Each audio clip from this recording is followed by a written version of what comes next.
Hello everyone. So this video is going to be about my Smith & Wesson J-frame. This is a 360 PD, part of their Airlight series. And Airlight PD, which is personal defense, if you weren't aware of that. You can see it's a basic J-frame, 5 rounds. This is rated for 357 Magnum.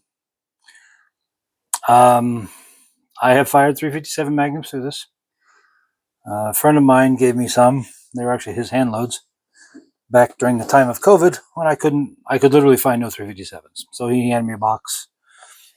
Handed me a box of these. See, these were his. Actually, while we're at it here, I got a few left. That is 158 grain semi-jacketed hollow point. He might have loaded these just a touch on the warm side. When I fired an entire cylinder out of these things. I am not recoil sensitive. I mean, unlike everybody else, the less recoil, the easier it is for me to deal with it. But I couldn't feel my hand. I mean, like there was nothing there. And then when feeling did return, it was pain. So that was a bad idea. I have since fired some factory loaded 125 grain 357s. They're fine.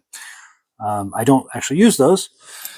I use Spear 38 plus Ps. These are gold dots. I'm pretty happy with these. They're not exactly lightweight. There's still some recoil, but it's controllable and manageable. Let's see. Like I said, air weight, 11.5 ounces. Gee, and I wonder why 357s were problematic. It's a J-frame. I don't know what else. It has a long, heavy, double action trigger, like every other J-frame I've ever seen. It's got a really sweet single action though. I think that's around 3 pounds. It's very, very small. Or very light, I mean. These are the carry rounds I just pulled out of it. They haven't been in there very long, so they're still in good shape. I have 2 of these Bianchi speed strips, although whoever named these speed had some imagination. I mean, they're better than loose rounds, but it's kind of marginal. However, these are great for concealment because they're just, you can't see them in a pocket. They completely vanish. They're great. So these are actually the reloads I carry the most. Yeah, I know. There's 6 here, 5 here, whatever. If I ever decide to get a full-size 357 that has 6 rounds, whatever, these will be handy. In the meanwhile, 2 extra for what? However long that is, that's fine. I'll get past it. This is also a Safariland style speed loader. Those of you who don't know, the Safarilands, you drop these in here and you just push and they drop in. I also have some of the SKS types, which are designed with the twist knob. I actually prefer this one, the Safariland. There's nothing wrong with the SKS or HKS. Doesn't matter. They're fine.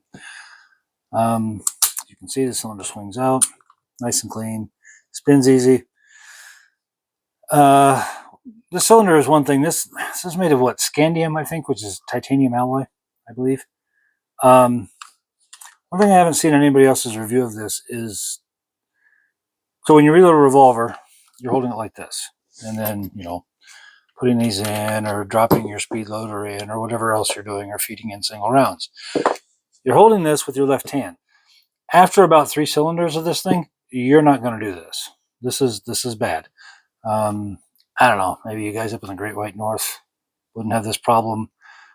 Gloves could probably mitigate it, but this gets very, very hot, even with standard pressure 38s, which I use for practice sometimes.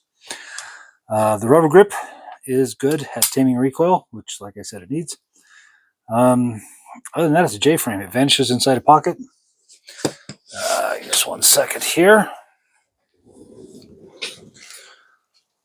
I did not go nuts on a holster for it.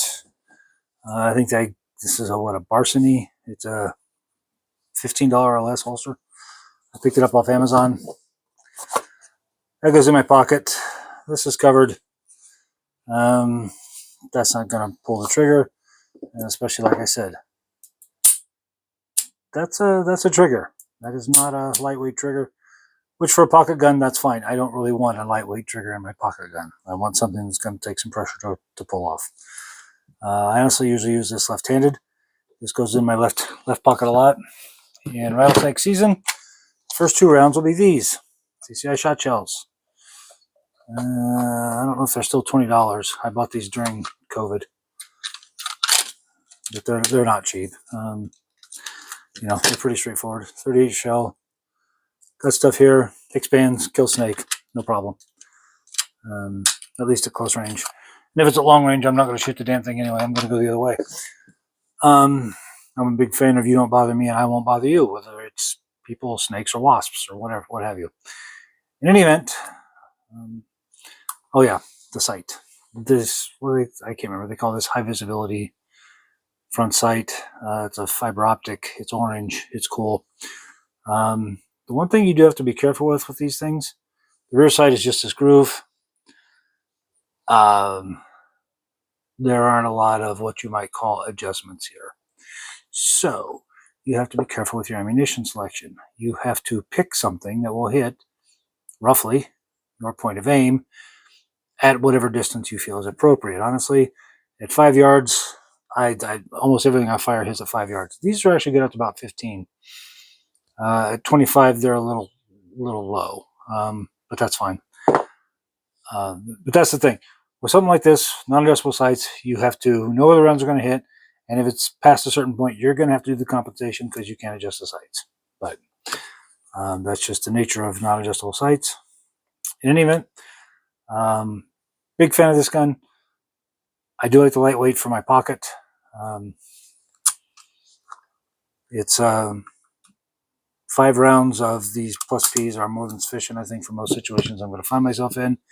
And like I said, anytime I have it with me, I have these too.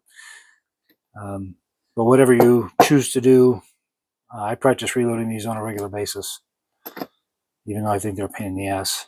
But I do still practice them so that I can not be stupid if I need them. In any event, that's my review of the Smith J-frame. You guys have a good one.